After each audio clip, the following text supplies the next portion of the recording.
Well, I have had COVID up to here. Literally. Yep, last week I had COVID all week. Let me tell you about it.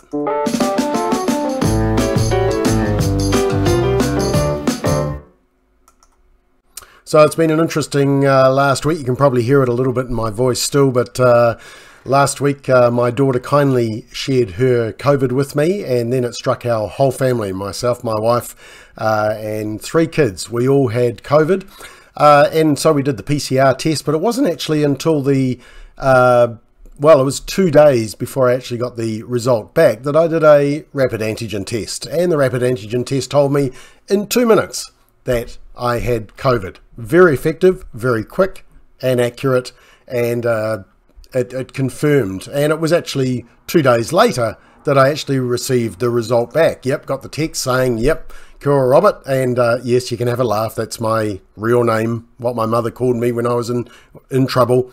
But I was told I was positive. That was on Wednesday morning. I already knew it because Monday I had done the rapid antigen test, which, remember, rapid antigen tests had actually been banned in New Zealand. Government didn't want anything to do with them, and now suddenly they are the best thing ever.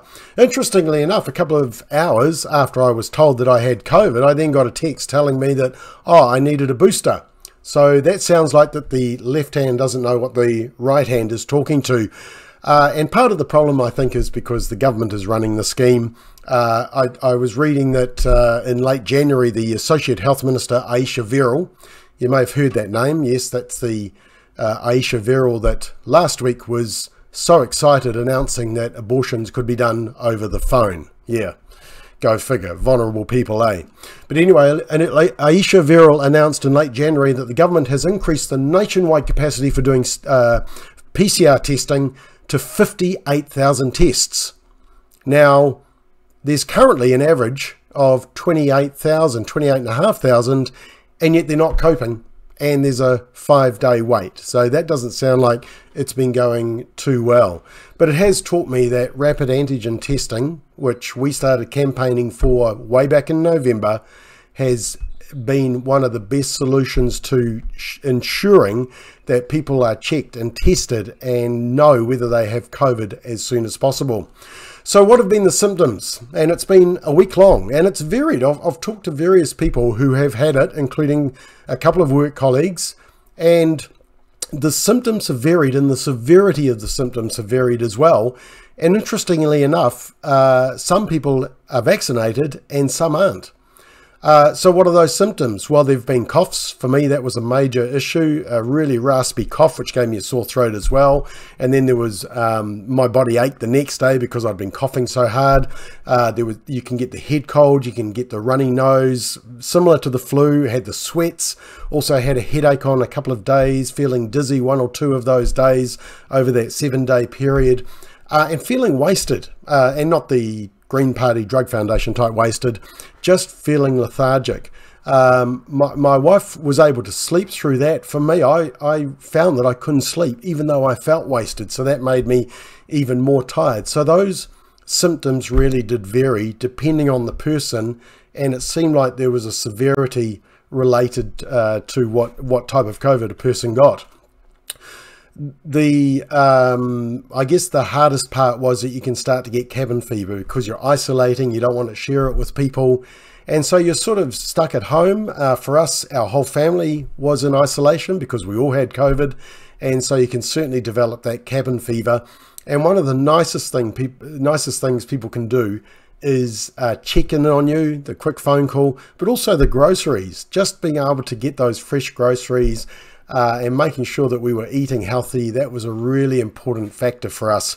And so if you know somebody that is COVID positive at the moment, check in on them and check if they need any groceries. Just dropping them off at the front door is a really helpful thing to do. What have I learned about COVID through this? Well, it is a nasty, nasty flu type virus. But it seems to vary depending on the person. But you can take precautions to make yourself more resistant to it, or deal better with it when it does hit you, if it does hit you. And that is just healthy living.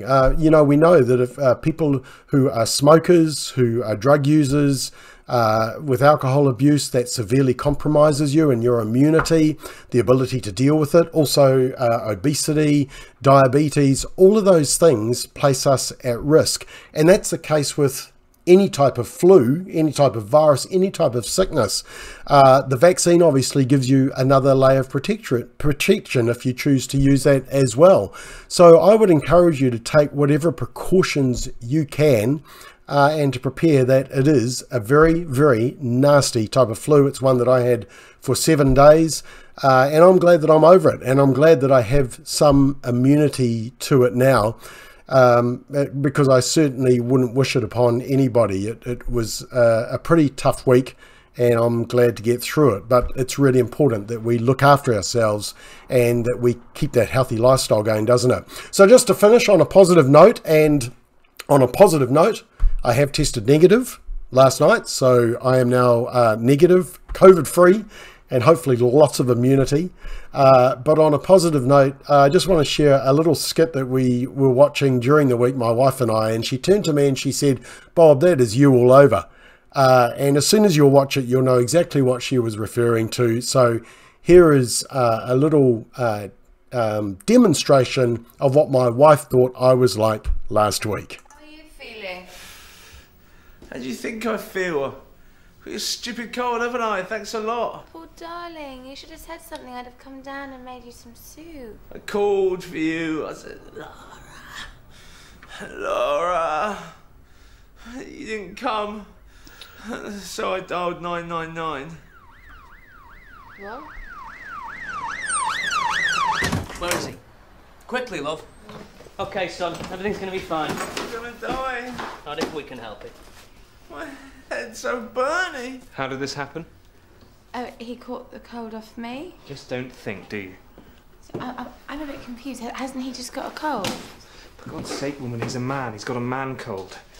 Do not, under any circumstances, move from this bed, okay? You, take this bell. When he rings it, I want you to come to him and rub his head and say, "Poor little bunny." Poor little bunny. Okay, that's good. Let's go. We've got a man in Cantor Avenue with a hurty knee.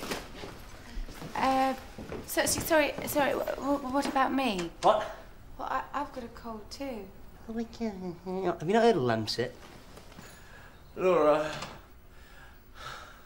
I want some soup and I want to watch CBeebies.